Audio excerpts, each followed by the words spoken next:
Tonight at 5:30, the race to replace Senator Mitch McConnell now heating up, and it took center stage at this weekend's big Fancy Farm picnic in Western Kentucky. Hello, everybody, and thank you for staying with us at 5:30. I'm Doug Proffitt. And I'm Connie Leonard. Kentucky Congressman Andy Barr, former State Attorney General Daniel Cameron, and entrepreneur Nate Morris all traded jabs at the annual picnic. Morris was the most aggressive of the three candidates in his speech, sending personal jabs at his opponents. They fired back. He said this about former Kentucky Attorney General Daniel Cameron. A few years ago, right here on this stage, Daniel joked that Mitch McConnell was his wife's grandfather. Well, I've got some breaking news for you all. I just received the DNA results, and it turns out Mitch McConnell is not your wife's grandfather. But in fact, Mitch McConnell, Daniel, is your daddy. He talks tough about deporting illegals, but the only thing he's ever sent across the border has been his company. And you can't claim to be opposed to woke ideology when you spent 2020 embracing the same protesters that were on my front lawn. You know, I'm sensing a pattern with this guy.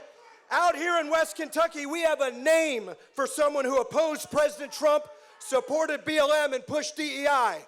A Democrat. And there was his entrance day to a standing ovation. Senator Mitch McConnell, also at Fancy Farm, speaking on President Donald Trump's accomplishments. Noticeably absent, State Representative Pamela Stevenson, you saw there of Louisville, the only Democrat in this Senate race to replace the retiring Mitch McConnell. Meanwhile, another headline from Fancy Farm: elected officials are already showing interest in Kentucky Governor Andy Beshear's seat. Beshear leaves that Frankfort office in 2027. WHS 11's Isaiah Kim Martinez was in Western Kentucky at Fancy Farm for both Friday and Saturday speeches. And Isaiah, the Senate race dominating this, but we got a clear look at who may be running for governor.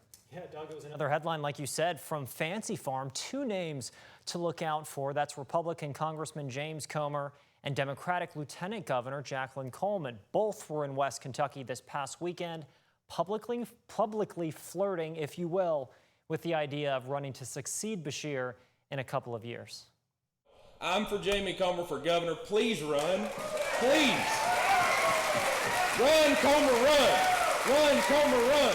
Crowds in West Kentucky giving a standing ovation for their congressman, Republican James Comer, believed to be a contender to run for Kentucky governor in 2027. You know, the governor's race is 2 years away. I don't think it's any secret. I'm very interested in that. And Comer, here at Fancy Farm, eyeing re-election for his congressional seat next year, is also embracing the idea of throwing his hat in the ring to replace Governor Andy Beshear. One reason people want me is I'm not from Louisville or Lexington.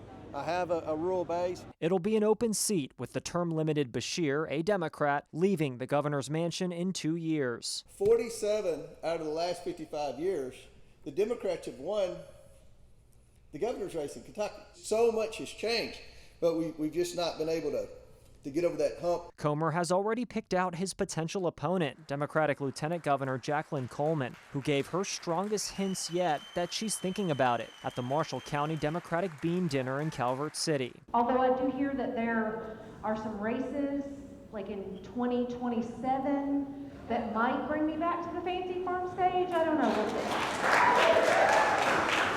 Coleman, who lately has been in front of the cameras much more frequently in place of Beshear at events, was coy to reporters about her comments. It just means I might be back. Well, you never know. And when asked whether the Democratic Party needs to retool their message to win back rural Kentucky voters, she said this. I would say that the Democratic Party could take a lesson from Governor Beshear. We have stayed squarely focused on jobs, health care, the economy, public education, and infrastructure and public safety. That's the job of government. It's not the job of government to jump into every culture war that comes on cable news. Meanwhile, Comer says it's going to be another year before he makes his decision on whether to run for governor, also weighing what he'd be giving up as chair of the powerful House Oversight Committee in D.C. I've proven you don't need seniority to move up in Congress.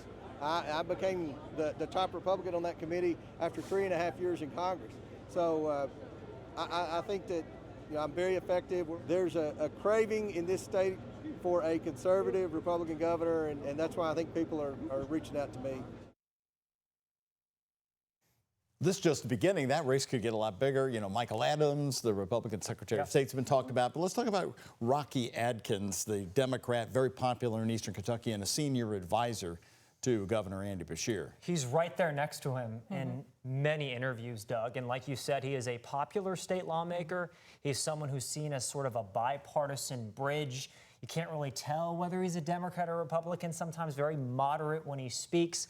And he has been talked about, again, Rocky Adkins, by a lot of folks behind closed doors as someone who would be a contender if he chose to run for governor. But of course, with Jacqueline Coleman, who would the governor side with, you can't imagine they would both go up against each other, but maybe they would. Well, you're right. You need to have that appeal for both Eastern and Western Kentucky. Exactly, as well. statewide. All right. Yeah. Thank you, Isaiah.